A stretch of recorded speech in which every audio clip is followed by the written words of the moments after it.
Guys, aku kan suka banget ya sama keju ini. Ternyata makan bareng coklat enak banget. Ini sebenarnya keju-keju buat empasi gitu loh.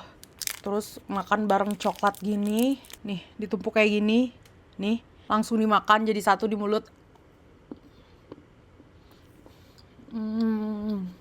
Enak banget. Kejunya lagi. Dua aja ya, nggak boleh banyak-banyak. Makan Nae. Enak banget. Jadi kan coklatnya milky. Terus tambah gurih asin dari kejunya. Kejunya tuh lumer banget. Tapi kalau misalnya lagi bad mood, makan keju ini tuh kayak langsung bahagia gitu loh guys. Langsung senang. Tadi nggak sengaja aja aku makan bareng coklat, ternyata enak banget. Ini dimakan gini aja sebenarnya udah enak banget.